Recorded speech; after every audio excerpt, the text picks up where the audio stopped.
मेरे एक साथी ने कल फेसबुक पेज पे पोस्ट किया, लिखा कि मेरे जज्बातों से इस कदर वाकिफ़ है मेरी कलम, मेरे जज्बातों से इस कदर वाकिफ़ है मेरी कलम, मैं इश्क भी लिखना चाहूँ तो भी इनकलाब लिख जाता है।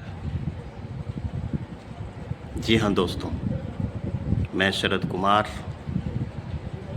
जिला मंत्री बिहार राज्य राजपत्रित कर्मचारी महासंघ जिला शाखा सहरसा, आप सबके बीच आज एक राष्ट्रीय मुद्दा लेके आया हूँ। हम सरकारी कर्मचारी ज़रूर हैं, लेकिन हम पहले देश के नागरिक हैं, हिंदुस्तान के नागरिक हैं। जी हाँ, और जब देश की अस्मिता पर, देश के स्वाभिमान पर हमला होगा तो हम अपनी जिम्मेदारी से पीछे नहीं हटेंगे, हम अपने दायित्व से पीछे नहीं हटेंगे, जो हमारी पहली जिम्मेदारी है। साथियों, पहलगाम में हमने अपनों को खोया है, उन निर्दोष मासूमों को खोया है जो अपने परिवार के साथ सुकून के कुछ पल बिताने वहाँ गए थे, और उस सुकून के पल जब वो बिता रहे थे तो फिर उनका धर्म पूछ करके उनकी हत्या की गई है। जब ही उनसे धर्म पूछा गया तभी समझ लीजिए जी कितनी बड़ी साजिश है। और तकलीफ इस बात से होती है, सोशल मीडिया का ज़माना है, जब सिस्टम से कोई सवाल पूछता है कि भाई ये घटना क्यों हुई, तो सिस्टम उसका जवाब ठीक से नहीं दे पाते हैं। सिस्टम को ये कबूल करने में दिक्कत हो रही है, समस्या हो रही है कि हाँ, हमारी सुरक्षा में चूक हुई। ये किसी ने आके अब तक खुल के नहीं कहा। वो कह रहे हैं कि हम बदला लेंगे। ठीक है, आप बदला लो, लेकिन ये घटना घटी कैसे, किस परिस्थिति में घटी, उनके पास इतना समय क्यों था? आप देखो कि पहले भी इस देश में आतंकी हमले हुए हैं, कश्मीर सहित देश के विभिन्न हिस्सों ने आतंकी हमले का दंश सहा है, लेकिन वो आते थे और कायराना तरीके से हमला करके चले जाते थे। कहीं बम विस्फोट कर दिया, कहीं अंधाधुंध फायरिंग कर दिया। वहाँ तो इनके पास इतना वक्त था कि बजाते उन्होंने एक एक व्यक्ति का धर्म पूछा और पत्नी के सामने पति को उसके धर्म को पूछ करके, धर्म को समझ करके उसको गोली मार दी गई। अब उनके पास कितना वक्त था? 10 मिनट 20 मिनट नहीं रहा होगा, और 27 लोगों से उन्होंने पूछा और फिर उनकी हत्या हुई। और इतने देर में वहाँ पर, जबकि कश्मीर पहले से सेंसिटिव जगह रहा है, वहाँ सुरक्षा के पुख्ता इंतजाम रहे हैं, सरकार वहाँ की सुरक्षा पे बहुत पैसा भी खर्च करती है, कई एजेंसियाँ काम करती हैं, इतने मजबूत एजेंसियाँ हैं।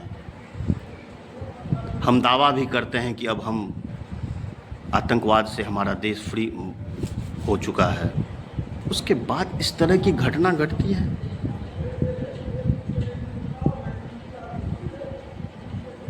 और साथियों, जब सिस्टम से सवाल पूछा जाता है तो सिस्टम ये बात वहाँ, और कुछ लोग, हमारे लोग उस सिस्टम के साथ खड़े हो जाते हैं कि आप पूर्वाग्रह से ग्रसित हो।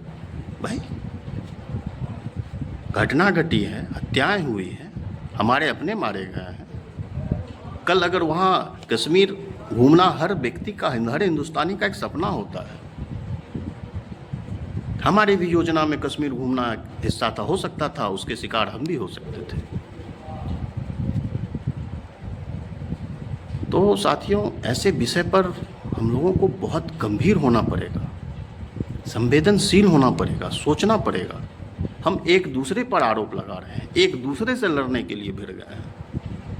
मसला देश का है, पक्ष हो विपक्ष हो, किसी भी विचारधारा के लोग हों, लेफ्ट हो राइट हो, सबको एकजुट होकर के देश के दुश्मन से लड़ना चाहिए।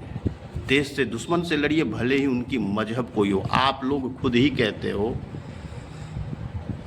कि ऐसे कायराना हरकत करने वाले लोग, आतंकवाद लोग, इन लोगों का कोई धर्म नहीं होता है। बिल्कुल धर्म नहीं होता है। तो साथियों, हम तो चाहेंगे कि पूरा देश एकजुट होकर के सिस्टम से भी सवाल करे, सिस्टम को भी इत्तला दे, सिस्टम इस आपदा को अवसर में ना बदलें। आप सिर्फ कहें नहीं, इसकी पुख्ता व्यवस्था करें। देखिए, घटना होंगी, पहले भी हुई हैं, आगे भी होंगी, लेकिन इस घटना क्रम का जो तरीका है वो ये दर्शाता है कि वो आतंकवादी बड़े निश्चिंत होकर के, पूरी समय लेकर के हर व्यवस्था, और वो उनके मन में जरा सा भी खौफ नहीं था कि हमारा यहाँ पे तुरंत काउंटर हो जाएगा। ठीक है, वो मरने ही आए थे, लेकिन उनके पास वक्त कितना था, ये बड़ा सवाल है। आपकी सीमाएं में इतनी चौकसी है, अगर वो हमारे देश के ही अगर वो कोई नागरिक आतंकवादी बन गया है, तो हमारा जो इनपुट्स है, हमारा जो एजेंसी है, वो ससमय चिन्हित क्यों नहीं कर पाते हैं? कहाँ फेल्योर हो जाती है? इतना खर्च करते हैं, देश के नागरिक का जो टैक्स का पैसा है उसका इतना बड़ा प्रतिशत, या ये कहे कि देश के जो बजट है उसका एक बड़ा प्रतिशत रक्षा सुरक्षा पे इसलिए खर्च होता है कि जान माल का कम से कम हताहत हो, आम आदमियों ये जान माल को सुरक्षा जो है सो प्रदान किया जाए, इसलिए वो पैसे खर्च किए जाते हैं। और आप कोई जिम्मेदारी भी नहीं लेते हैं।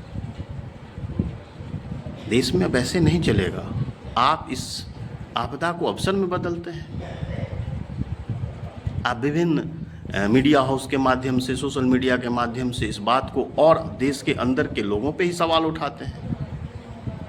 फलाने विचारधारा के लोग जो है सो यहाँ बैठे हुए रहते हैं देश के अंदर के तंत्र से। ठीक है, देश के अंदर भी गद्दार होंगे ही, हो सकते हैं, लेकिन अभी जिसने हमला किया है, अभी जिसने इसकी जिम्मेदारी ली है कि मैंने हमला, उसके बारे में आप सोचो ना।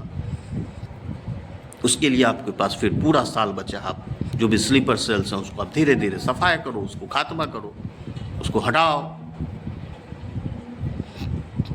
तो साथियों, और अंत में साथियों, मैं बिहार राज्य अराजपत्रित कर्मचारी महासंघ की ओर से पहलगाम हमला में जो भी हमारे देश के नागरिक मारे गए हैं, मैं उनके आत्मा की शांति के लिए ईश्वर से कामना करता हूँ। साथ ही उनके परिजनों को, उनके जो परिवार हैं, उनके ऊपर जो ये दुख का पहाड़ टूट पड़ा है, मैं ईश्वर से पुनः ये कामना करता हूँ कि उन्हें हिम्मत दे, सब बल दे।